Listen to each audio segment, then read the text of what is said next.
সালাম দাদু আসলে নিশ্চয়ই কোনো না কোনো সমাধান করবে। তো এর পরের কাহিনীটুকু শুরু হতে যাচ্ছে। তো এভরিওয়ান, গল্প শুরুর প্রথমেই একটু অনুরোধ করব, গল্পটিতে একটা লাইক দিয়ে গল্পটি শুনতে থাকুন। আমার কথায় মামা বললেন, হ্যাঁ আমি ওনার কথা শুনেছি, তো চল আমিও তোর সাথে যাই। মামার কথায় আমি বললাম, না মামা, আমি একাই যাচ্ছি, যেতে তো বেশিক্ষণ লাগবে না, পায়ে হেঁটে যেতে 10 মিনিট তো লাগবে, তাছাড়া এখনও রাত তেমন হয়নি, সন্ধ্যায় বলতে পারো। তোমরা একে ধরে রাখো, আমি সালাম দাদুর বাড়িতে গিয়ে ওনাকে নিয়ে আসছি।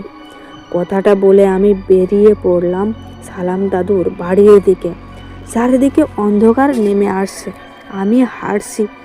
আমি হাঁটতে হাঁটতে একটা ফাঁকা জায়গায় যাওয়ার পিছন থেকে একটা আওয়াজ পেলাম। আওয়াজ পেয়ে আমি এদিক সেদিক তাকাতে লাগলাম, কিন্তু কাউকে দেখতে পেলাম না। কাউকে দেখতে না পেয়ে আমি দ্রুত হাঁটতে লাগলাম। এদিকে তখনই আশেপাশের গাছগুলো নড়াচড়া করতে লাগলো। মনে হচ্ছিল কেউ এক গাছ থেকে অন্য গাছে লাফিয়ে লাফিয়ে যাচ্ছে। এরকম দৃশ্য দেখে আমি সাহস করে থেমে গেলাম। আর তখনই একটা আওয়াজ ভেসে আসলো, একটা কান্নার আওয়াজ। আমি আওয়াজটা শুনে সাহস করে বলে উঠলাম, কে আপনি? আমার সামনে আসুন। আমার কথাটা শুনে কান্নার আওয়াজটা থেকে হাসির আওয়াজ আসতে লাগলো। এসব শুনে মনে মনে ভাবলাম, কে হতে পারে? তখনই মনে পড়লো আমার মামাতো ভাইটিকে যে ডাইনিটা ধরেছে, এটা সেই ডাইনি হতে পারে। ও মনে হয় চায় না আমি সালাম দাদুকে ডাক দিয়ে নিয়ে আসি, তাই আমাকে ভয় দেখাচ্ছে। এসব ভেবে আমি বললাম, ও বুঝতে পারছি, তুমি মনে হয় সেই ডাইনি, তাই না? শোনো, আমাকে ভয় দেখিয়ে কোনো লাভ নেই, আমি ভয় পাই না। তুমি এখান থেকে চলে যাও, আমার কোনো ক্ষতি করতে পারবে না। আমার ক্ষতি করার চেষ্টা করলে আয়শাপুরি তোমাকে ছাড়বে না, মনে রেখো। আমার কথায় অদ্ভুত কণ্ঠে আওয়াজ আসলো, আয়শাপুরি? আয়শাপুরি তোর কি হয়? তখন আমি বললাম, আয়শাপুরি আমার ভালোবাসা, আমরা একে অপরকে ভালোবাসি, বুঝলি? তাই আমাকে ডিস্টার্ব না করে এখান থেকে চলে যা।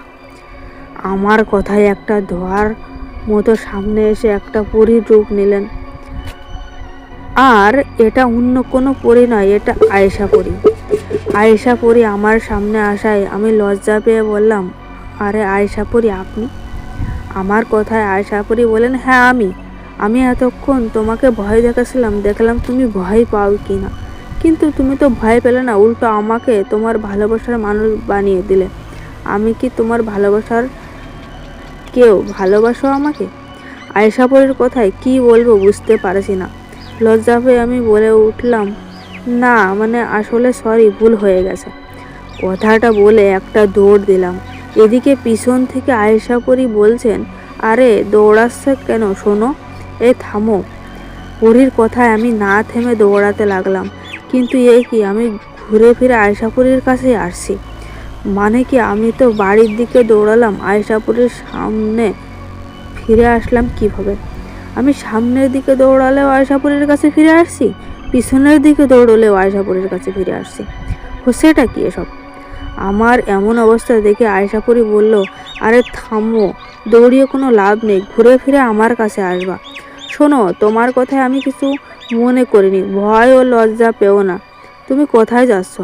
পরীর কথায় আমি বললাম, সালাম দাদুর কাছে যাচ্ছি, মামাতো ভাই অসুস্থ। আমার কথায় পরী বললেন, একটা খারাপ পরীর নজর লেগেছে তোমার মামাতো ভাইয়ের উপর। যাও, তোমার সালাম দাদুর কাছে যাও, উনি পারবে তোমার মামাতো ভাইকে সুস্থ করতে। কথাটা বলে তখনকার জন্য চলে গেল আয়েশাপুরি। উনি চলে যাওয়ার পর আমিও চলে গেলাম সালাম দাদুর বাড়িতে। পরবর্তী কাহিনী পরবর্তী পার্টে আপলোড হবে।